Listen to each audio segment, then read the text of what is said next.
Welcome to the Work, Wealth, and Travel podcast. I'm your host, Nicole, and this podcast is your guide to start creating a lifestyle by design. From entrepreneurship, money and finance, taxes and residencies, and everything in between, this show highlights the nuances of a true global citizen lifestyle. Let's dive in. Welcome back to another episode of the Work, Wealth, and Travel podcast. So, in today's Digital Nomad Digest episode, Cami and I are going to be diving into some of our travel hacks, tips, and tricks that we have learned over the years of traveling as global citizens, as digital nomads. I wanted to talk about this topic because, as I was mentioning to Cami off air, something literally happened to me last week, and I was like, this so interesting that I am basically the only person on this flight who knows how this works. So we were taking a flight. It was like a 5-hour flight from the capital of Chile to the capital of Peru. And this flight, and this had never happened to us, which I'm surprised after so many years of traveling, but the flight was overbooked. We've never had a flight that was overbooked. And we were maybe, unfortunately, one of the first people to check in. We got there right on time. I had to pay for the baggage and I knew that. So we got there pretty early and we checked in. And as we were checking in, and there was a huge line behind us, keep in mind, like we were probably the first 20 or 30 people to check in. And as we go to check in, he tells us, oh, there's a problem. And I can see online that I have a seat, but I bought the ticket for my partner and I. So in the booking, there was 2 seats that should have been had. I had a seat, but my partner didn't, which I thought was weird because we were on the same booking. And so he looks at it further in the system and he sees, oh, the flight has been overbooked. So I have a seat and he doesn't. And I'm like, I'm not going to fly without him. So he hands us off to somebody else. And she lets us know that they have put us on a list and they're going to let us know in 30 minutes if we are going to be able to fly or not. And we're not the first people on this list. She did say we were like top 5 or 8 people on the list. So we were kind of in the upper categories, but we weren't number 1 or 2 on this list. We were thinking there might be a chance that we're not going to fly. I was so shocked because immediately I asked her, what is the compensation if we don't? My partner did not know about this. It appears to me that nobody else on this flight knew that you could actually get compensated pretty well too from the airline if they overbooked. So if it was their doing and they overbooked the flight, they would somehow reimburse you. I asked them, what is the reimbursement like? And she actually didn't even know, the woman at the counter. So that goes to show how often people are asking this question. She had to go ask. She comes back. She tells us it was $200 a day for however many days that we would be left without a flight. They would pay for our hotel. They would pay for the transport to and from the airport.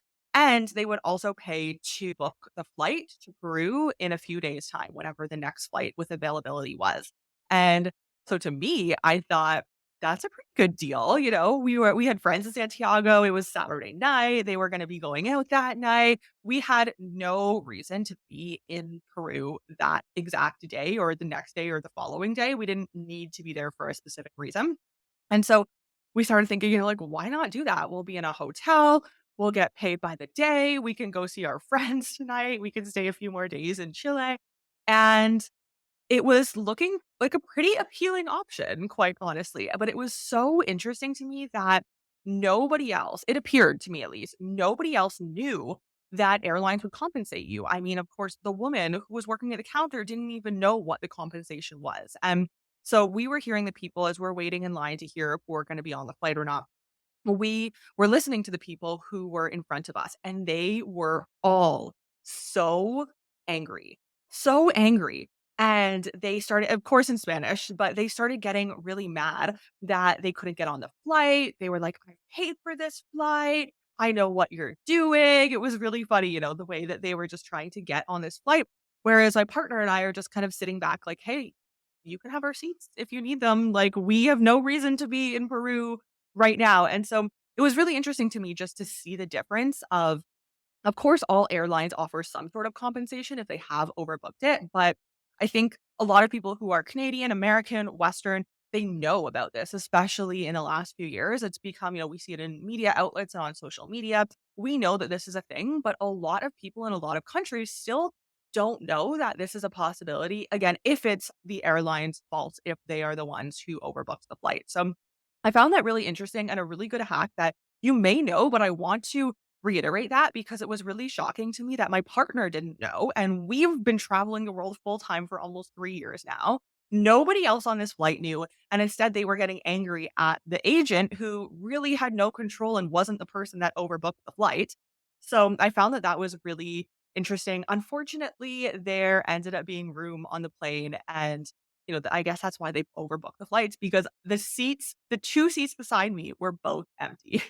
So, I think and then the baggage was also really expensive. It was basically the same if you check the bag versus if you bring a carry-on with wheels on the flight. They were making you pay the same amount of money. I guess it was a budget airline, but I guess that they now don't let you carry, like, a suitcase with wheels as a carry-on. A few people just didn't get on the flight for that reason. I had 2 seats beside me that were totally empty, but we literally went up to the woman at the counter and we were like, "Look, if somebody else needs the seats, like, we're happy to stay here and they can take the seats." And she was like, "No, no, it's okay. You're on the list to fly." They've sorted it out. Not everybody showed up for the flight. So, really interesting story. And I wanted to really just reiterate the importance of knowing the rules, knowing the laws of the flights. Cami, I think you have a story that pertains to that as Yeah, well. I love that you're telling this story because whenever I am flying, normally like pray to God that I get overbooked. It's like one of my secret dreams is to get overbooked because I have known from other people's stories how much fits you get like all of the payment, the hotels, the transport, like everything they get you get from it from the airline. So yeah, I think that with airplanes, there's so much and travel in general, there's so much compensation that you can get if it's not your fault. And a lot of people don't know that I actually have two stories on getting compensation from airlines. So the first one is last year I was traveling to London with this company that's called Wizz Air. Is like really, really shitty low cost company. And I remember that I was traveling from Hania to London, so from Crete, Greece to London. It was a I think a 3 hour flight or something like that. And 1 hour or like 1 hour and a half before the flight, they just send me a message on my phone saying your flight was cancelled, period. It wasn't like your flight was canceled, but you were rebooked to whatever. No, it was like your flight was canceled, period. And I was like 1 hour before the flight, like, oh, okay, like great. What the fuck do I do now, you know? And I remember that I tried to call like the call center and everything, was really stressed because I was going to visit a friend. No one was picking up on that hellhole. There's no way that you can talk to them, you know? So it's like, you enter this like rabbit hole of trying to get in contact with them through the app, trying to get someone's email or someone on the phone. It's impossible. No one works there as a customer service that's like a real person, I think. I don't know. Anyways, eventually I saw that for the compensation to start off with, I was so pissed that my first reaction was they have to get me on another flight. So then I started kind of like calming down and researching about it and everything. And then I realized that first of all, not only would they have to pay for a they would have to pay for any flight that I decide to fly. So if I decided to pay 600 euros on a flight instead of 80, they would have to pay that money back. They would have to refund me from that previous flight. And also they owed me a compensation of X amount of euros depending on how long the flight was and how the cancellation was handled. So when like there are multiple websites that you can research that, but after a long thorough research in their own website and with the rules on like airways and things like that and airplanes, I realized that they owed me a compensation of 400 euros, like just for free, quote unquote, just by having canceled the flight. And because my flight was like more than 3 hours or something like that, and it's like depending on the kilometers that you're gonna fly, they owe you a compensation. So if someone cancels, if the airline cancels a flight and it's their fault and they're not trying to rebook you or something like that, then they owe you a compensation. That's first of all. So you are allowed to go after that compensation. And then second of all, they are obligated to pay for your new flight, and they're also obligated to pay you your to reimburse you or to like do the compensation of like your new flight minus the value that you paid. What happened with me was that like this is all good, to know. However, it took me 1 year to finally get that money back. So I spent, and I remember that at that time that I was going to visit my friend, it was the same week the Queen died. So everyone was trying to go to London. So when I was going to buy a new plane ticket, I was like, I'm not gonna buy a plane ticket from fucking Wizz Air. So I went and bought one from British. It cost me 500 euros.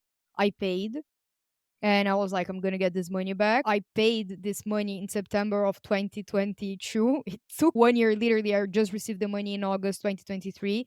However, they did reimburse me the 80 euros that I first spent on their account, like with their money on Wizz Air. So they did refund me for that. They refunded me for the plane ticket. And I also got a compensation through air travel. They got like some percentage of it, but fuck it, like I just got the money for free. So in the end, after 1 year, that travel and like that trip ended up being free for me. But it came 1 year later. It's annoying. It's really, really annoying because I spent 1 year without that money, and people kept telling me like, "Give up, like you won't see that money back," and everything. I was like, "I am fucking going to see this money. I'm Brazilian. I want this money. I will see the life of it. I will see the face of it." So I really went after it. I wasn't like giving up. I Every 3 months I would check in on the website and everything. So my travel hack is like every time that a flight company is every time it's their fault, you have a certain compensation. Like even something that people don't know, if your flight is delayed, depending on the amount of hours that it's delayed, you have a certain compensation as well. Either your compensation is like money for food in the airport or a percentage of how much you're paying. So depending on how long the flight is delayed, you have a certain compensation. So make sure that you are going on the airline web page and seeing like making and checking it out and everything.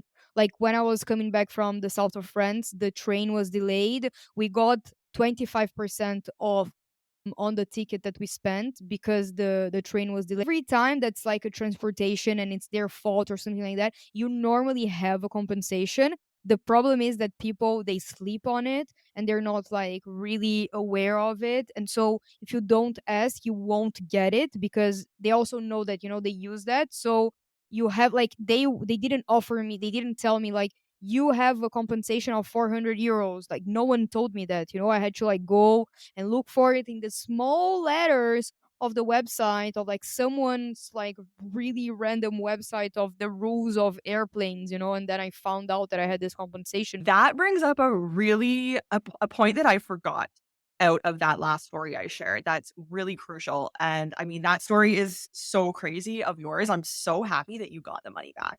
So happy. I would also be that person. Like, it's not about the money.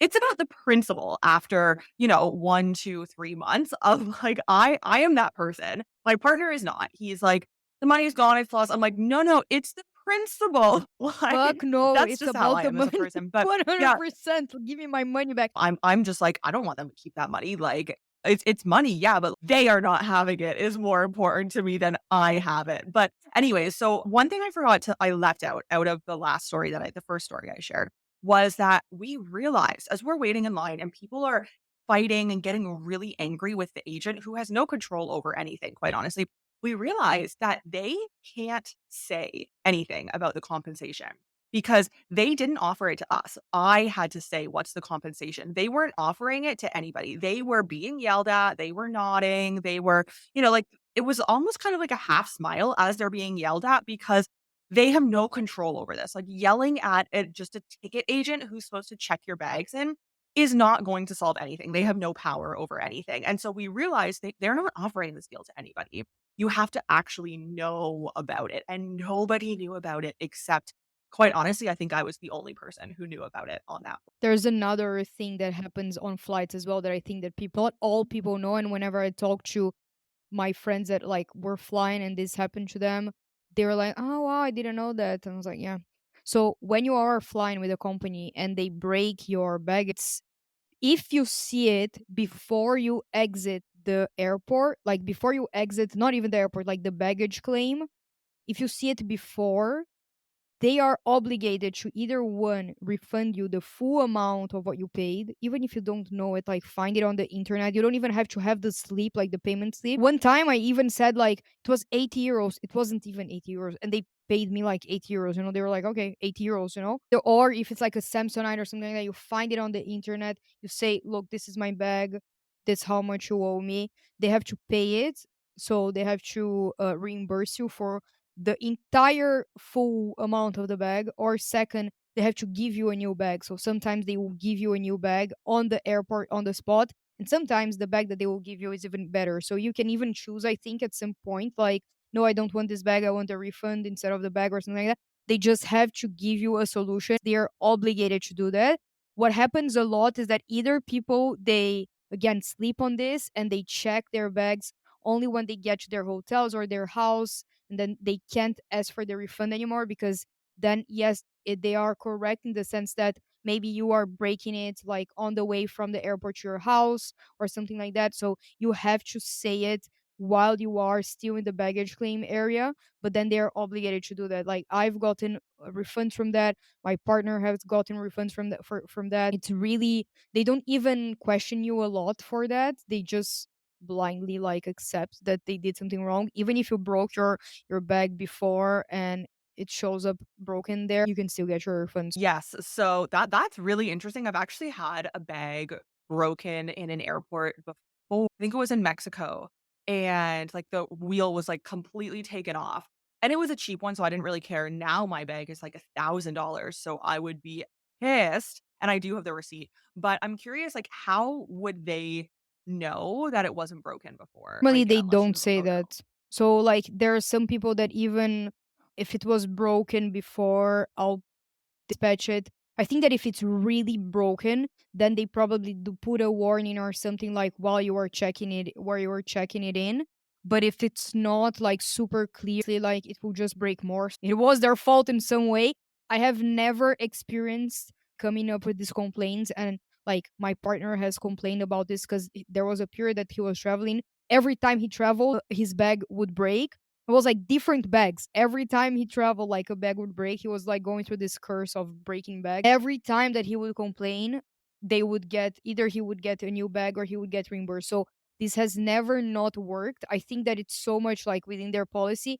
And to be fair, when I complained about my baggage breaking in the baggage claim, it wasn't like the people who are working. But this is something that I think about quite often because I know that how they mistreat bags. So I keep thinking to myself, is it worth it to spend that much money on like a good packing bag? Because I would rather spend, and this is maybe a travel hack, I don't know.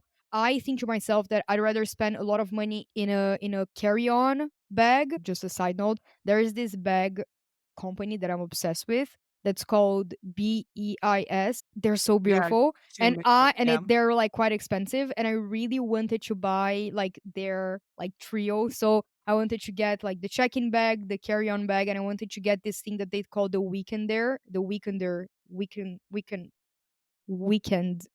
I don't know. So it's like a bag that it's super super pretty that fits a lot of things. They have like an underneath kind of pouch. It's just really beautiful, and they all have the same color and everything. And then my dad, the skeptical, he said, Camille, like, why are you gonna spend 600 euros on a bag that it's probably gonna break because they're gonna mistreat it so much and gonna get a bunch of scratches and everything? You're better off with like getting an okay bag, like not a shitty one, but not like a super good one, and just keep like changing it when they break it with the refund that you're probably gonna get from the company, and then get yourself like a good carry on that you're not gonna probably keep checking in, and then you have control over it. And I keep thinking like, yeah, that actually makes sense. Although I really like the aesthetic vibe of having the three of them looking great together and taking like outfit of the day airport photo. Yeah. No, I know, I've thought of that too. I cannot travel with more than 1 luggage, though. Like, I refuse to have a carry-on, and I just have my backpack. because it's too much. Like, I'm not carrying 2 suitcases. So for me, I was like, I'm just gonna invest in it's funny because my partner put it I wasn't gonna invest in, like, a crazy expensive one, and it's like the company that makes Swiss Yeah. Army knife, I don't know the name of it, but it's like a really like, it's a sturdy bag. And so I was like, "I'm not gonna invest in it," and then he was like, "This is our vehicle." You know, like, we don't have a car, but, like, this is our car because we travel so often, and I was like, "Okay, that makes sense," and I had all of these shitty bags, and then they just kept breaking, and then I was in different countries, and then I'd have to, like, find a suitcase in another country, and even for a crappy one, it would be, like, 1 or 200 because 'cause they're so overpriced, and I was like, "I just wanna buy a good one," and they have, like, a year warranty, and then they have a 10-year I think, like, repair warranty, so the warranty is pretty good, and, I mean, hey, if it ever does break in the airport but they definitely do mistreat them, like, it already has, like, some deep scratches on the plastic, and I've only, used it in the airport, like, 4 times probably since I bought it, but, yeah, it's good to know about this policy. One other thing that I did want to bring up before we end off is a really interesting flight time tracker. Not tracker, but kind of like how far in advance you should be booking your flights for the best price. And I was on a webinar and they shared this. And I thought this was so interesting and they've done the research because I've never seen this before. So it was saying if you're going to be flying in the spring, book your flight about 40 days before you plan to leave. And in the spring, it will likely be half price if you book it 40 days before. In the summer, book it 20 days before you depart on your flight or before you're planning to depart, book it 20 days before. It'll be about 30% cheaper on average. In the fall, if you're gonna be flying in the fall, 20 days before a flight, you want to book it, and then it'll be about half price again, so spring and fall are both half price. And then in the winter, book it 20 days before a flight, and it'll be about 43% cheaper. So I found that really interesting. So spring, book it way longer, 40 days before a flight, which I hear not that I'm an expert in booking travel, but I hear, like around 2-ish months is a good time. We start booking our flights sometimes like 5 months and they're actually you Yeah. would think it's cheaper the further out, but no. I'll check the dates and it'll be, like 5 months out, it's a bit more expensive, 3 months out, it's cheaper, and then 1 month out, it's usually a lot pricier, but I guess it depends on when you're actually booking those flights and also where you're going to and how far you're traveling I to love go that, for but I have a and question travel. for you, cause, and I don't know if you know how to answer this, but for example, I am going to Brazil in April. So April for me, for like European, it will be spring, but for Brazil, it will be autumn. So do I consider that I'm booking it in spring or in autumn because it's like the southern hemisphere? And then like is that also for like long, really long haul flights? Feel like it's Hmm. for where you're leaving from. So if you're leaving from France and it's the Yeah. spring and it's a round trip, obviously, if you're like going back, I feel like it's from where you're departing would make sense. I would say like probably the spring. But again, I'm not an expert. This is just kind of what they were going off of. What I usually do is when I know I'm going to be going somewhere, I'll check, depending how far in advance we know, but it could be like 3 to 4 to 5 months in advance. And then I start looking at the prices and then I'll wait a little bit, and then I start looking at the prices, but faithfully, what I find, it is less than 30 days. So maybe this goes against, I don't know, what they said on the webinar, but I always find if it's 30 or like 31 days, so basically 1 month or Yeah. less, the price always goes up. If I book it 33 days, it'll be less expensive than 30 days. But it's funny because like I feel like the preconceived idea is that always book it the with the maximum of months that you can. But it's interesting that that's like not actually true. But yeah, I'm gonna use that because if I go in April, then in spring I should be booking. Because like as from what you said, I saw that the general rule of thumb is kind of like 3 months. Is that it? So like I should be looking in Jan. 20 days for all the season, and then just 40 days Yeah. in the spring is what it says. So maybe I should be looking in like January. It does say spring and fall are you could get about half price if you book that time, whereas winter and summer, it's like a little bit less. It's not quite half Interesting. price Does it in that say time frame. like days of the week? Because I know that some people are like, ah, if it's Tuesday at midnight, the prices will drop. It doesn't specifically say, but I do remember on the webinar, they mentioned that, everyone says book it on a Tuesday, and they Mm. said it doesn't matter. That doesn't apply anymore. They also mentioned Ah, okay. incognito also doesn't really matter anymore. It's just like book it whenever. doesn't need to be incognito unless it's maybe like cash. Then I feel like if you're checking the flight like 10 times, that might be different. But just checking Okay, it good once or to know. twice, like, doesn't matter. Int- Very interesting. This has been a good episode talking all things how you can get some money back because it's so common. Well, I was gonna say unfortunately, but maybe actually not so unfortunately sometimes to be overbooked or to have your bag break when you're like, oh, that bag was on its last leg yeah. anyways, so I needed a new one. Or it's like, I have nowhere to be. Like, I don't need it to be in Lima on this day. It was also on like a Saturday or a Sunday. So it's like, I don't need to be there. Just give me a hotel and transport and some money and rebook my flight. Like, it's an adventure, and that's another thing too. I was kind of like, let's just take it and like go for the adventure, see what happens. Yeah, you're losing money because you booked the Airbnb or the hotel. It's fine. Like, they're compensating you. So it's an adventure. And that's how I try to look at a lot of things. Whereas I feel like everyone in that line probably thought that I was crazy. They're like, why are you not mad? Why do you not want to get on this flight? If I saw somebody like that, I would Mm, be like, what do you know that I don't know? Because like, the people working at the counter can't tell you. So it's like, what do you know? Why are you so calm? Why do you not want to get yeah, on this flight? totally. And even I would go to say that they would even, I think that if you said like, ah, this is my Airbnb, I'm losing this money, I think they would even have to compensate that. So it's like a win-win. But I understand that there are people that are really not getting the flight, because they have like other flights or because they have like, I don't know, other things.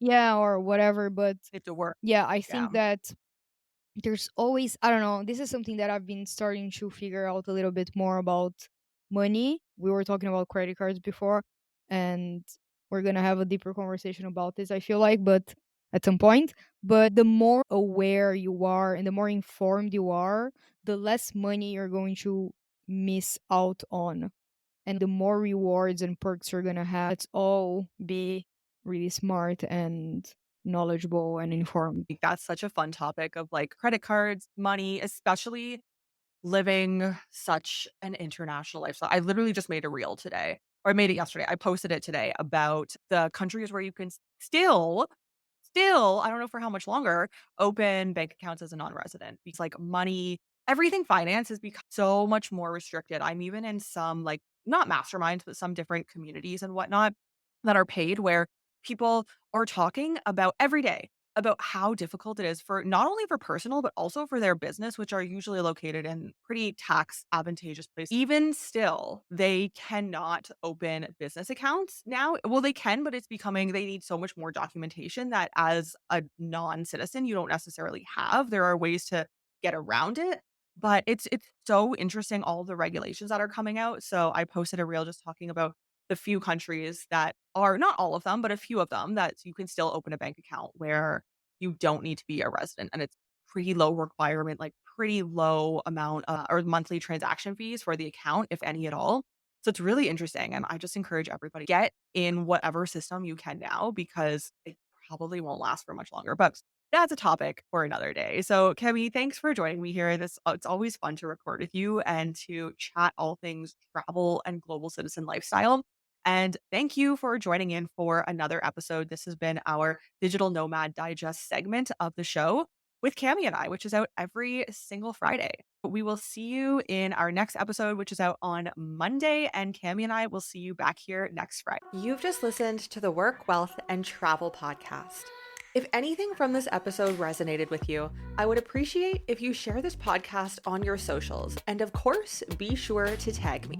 And don't forget to leave a review on your favorite podcast platform. Thank you for joining me on this global citizen journey, and I'll see you in the next episode.